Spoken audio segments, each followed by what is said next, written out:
Hello பசங்களா, welcome back to your channel.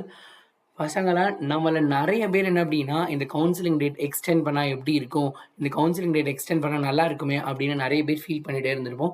So, அந்த ஒரு அப்டேட் தான் நம்மளோட கவுன்சிலிங் டேட். அதாவது டிஎன் மெடிக்கல் செலக்ஷனோட கவுன்சிலிங் டேட் பார்த்தீங்கன்னா, எக்ஸ்டெண்ட் பண்ணியிருக்காங்க. எதனால எக்ஸ்டெண்ட் பண்ணியிருக்காங்க?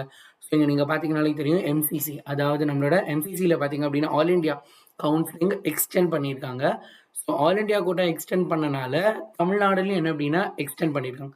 அப்ப எப்ப வரைக்கும் நம்ம சாய்ஸ் ஃபில்லிங்கு, சாய்ஸ் லாக்கிங் ஏன்னா நெறைய பேர் இப்ப தான் சாய்ஸ் ஃபில் பண்ணிட்டு இருப்பீங்க. இத பண்ணலாமா? அத பண்ணலாமான்னு நெறைய யோசனை இருக்கும். நீ சாய்ஸ் வந்து ஃபில் பண்ணலாம். பட் சாய்ஸ் லாக்கிங் பண்ணதுக்கு அப்புறம் தான் உன்னால மாத்த முடியாது. ஸோ சாய்ஸ் லாக்கிங் கொஞ்சம் கவனமா, பொறுமையா யோசிச்சு பண்ணுங்க. உங்களுக்கு அதிகமான டைம் இப்ப கிடைச்சிருக்கு. ஸோ அதனால என்ன அப்டின்னா, எப்ப வரைக்கும் பண்ணலான்னா, 4 இன்னைக்கு வரைக்கும் இருந்த டைம் இப்ப எக்ஸ்டெண்ட் ஆயிடுச்சு. Till 11 PM of 6th August. 6th August night 11 மணி வரைக்கும் பண்ண முடியும். சீட் அலாட்மெண்ட் உனக்கு அலாட்மெண்ட் லெட்டர் நீங்க ஃபில் பண்ணியிருப்பீங்க. அதுல எந்த காலேஜ்ல உங்களுக்கு சீட் கிடைச்சிருக்கு அப்படிங்கிற அலாட்மெண்ட் ஆர்டர் பார்த்தீங்க அப்படின்னா 7ஆம் தேதி அதாவது 7th ஆகஸ்ட்லேருந்து நீங்க எடுத்துக்கலாம். அதுக்கப்புறம் என்ன அப்படின்னா 8th ஆகஸ்ட் ப்ராசஸிங் ஆஃப் அலாட்மெண்ட்டோட ப்ராசஸிங் 7 8th வந்து உங்களுக்கு கிடைச்சிரும். நீங்க காலேஜ்ல போய் சீட் கன்ஃபார்ம் பண்றது என்ன அப்படின்னா ரவுண்ட் ஒன் வந்து 13th ஆகஸ்ட் ஈவினிங் 5 o'clock வரைக்கும் நீங்க காலேஜ்ல போய் பண்ணிக்கலாம். ரைட்டா? 13th ஆகஸ்ட் 12 மணி வரைக்கும் நீ அலாட்மெண்ட் லெட்டர் டவுன்லோட் பண்ணிக்கலாம்.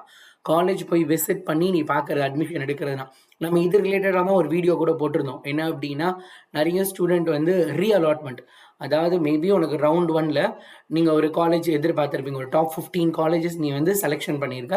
அதில் உனக்கு வந்து ஒரு டாப் 10th காலேஜில் கிடைச்சிருக்கு. இல்லை எனக்கு ரவுண்டு 2ல இதை விட பெட்டராக காலேஜ் கிடைக்கும்னு நீங்கள் ஃபீல் பண்ணீங்கன்னா அப்போ தான் நம்ம இந்த ரீஅலாட்மெண்ட் அப்படிங்கிற ஒரு விஷயம் இருக்குது. ரைட்டா? ஸோ அப்டேட் அந்த மாதிரி பண்ணுறது இருக்குல்ல, நம்ம ஸ்வாப் பண்ணுறது. ஸோ அப்போ என்ன பண்ணுவோம், நம்ம இந்த காலேஜில் போய் ஜாயின் பண்ணுறதுக்கு முன்னாடி நான் ரீஅலோகேட் பண்ணாலும் பண்ணுவேன் அப்படின்னு நம்ம சொல்லிட்டு வருவோம். இன்கேஸ் ரவுண்ட் 2ல உனக்கு வந்து பெட்டர் காலேஜ் கிடைச்சிருச்சுன்னா இந்த ரவுண்ட் 1ல உனக்கு கிடைச்சது என்ன அப்படின்னா வேறு ஸ்டூடெண்ட்டுக்கு போயிடும். ஸோ கவனமாக பண்ணுங்கள். நீங்கள் ரவுண்ட் 1ல என்ன காலேஜ் கிடைச்சிருக்கு, நான் தான் சிம்பிள் எக்ஸாம்பிள் சொல்கிறேன். டாப் 10ல 10th காலேஜ் கிடைச்சிருக்கு. நீ மேபி ஒரு 9th காலேஜோ அல்லது ஒரு 8th காலேஜ் அல்லது ஒரு 3rd காலேஜ் அதுக்கும் அதை விட பெட்டராக இருக்கக்கூடிய காலேஜ் கிடைக்கும் பட்சத்தில் தான் நீங்கள் என்ன பண்ணணும், ஸ்வாப் பண்ணணும். ஸோ அதை விட கிடைக்கிறதுக்கு சான்ஸ் இருக்கா அப்படின்னு பார்க்கணும். இல்லை ஏன்னா நீ கொடுக்க போகிற சாய்ஸ் அப்படி இருக்கணும். ரவுண்ட் 2ஓட சாய்ஸ் ஃபில்லிங்கில் நீ கொடுப்ப பார்த்தியா, அப்போ என்ன பண்ணணும், அந்த டாப் 9 காலேஜஸ் தான் கொடுக்கணும்.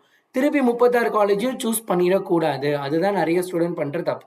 ஸோ நீ ரவுண்ட் 2ல நீ வந்து என்ன பண்ணலாம், உனக்கு பிடிச்ச இன்னும் பெட்டரான காலேஜ்க்கு ட்ரை பண்ணலாம். எப்படி ட்ரை பண்ணணும், இந்த 10வது காலேஜ் நீ செலக்ட் ஆகிருக்க காலேஜ் உனக்கு வராது. அதை தாண்டி மீதி இருக்க 35 காலேஜும் உனக்கு வரப்போகுது. அதில் நீ வைஸாக மீதி இருக்க 9 இதை விட பெட்டராக இருக்குன்ற காலேஜ் தான் நீ சூஸ் பண்ணணும். சரி, நீ பாட்டுக்கு மாற்றி சூஸ் பண்ணிட்டீங்க அப்படின்னா அங்கே அலாட் ஆகிடுச்சுன்னா அங்கே போய் தான் ஆகணும்.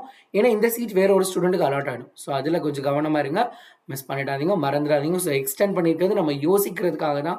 எந்தெந்த காலேஜ் பெஸ்ட்டு நிறைய வீடியோஸ் நம்ம சேனல்லையும் போட்டிருக்கோம். ஸோ எந்தெந்த காலேஜ் பெஸ்ட்டாக இருக்கும், எது நல்ல காலேஜ், எது ஃபீஸு.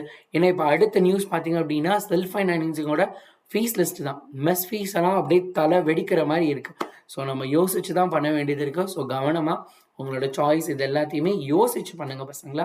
ஸோ இந்த அப்டேட் கண்டிப்பாக நம்மளுக்கு ப்ரீத் பண்ணுறதுக்கு நம்ம பொறுமையாக யோசிச்சு பண்ணுறதுக்கான ஒரு டைமாக இருக்கும். ஸோ யோசிச்சு பண்ணுங்கள். தேங்க்யூ. டடா, பபாய்.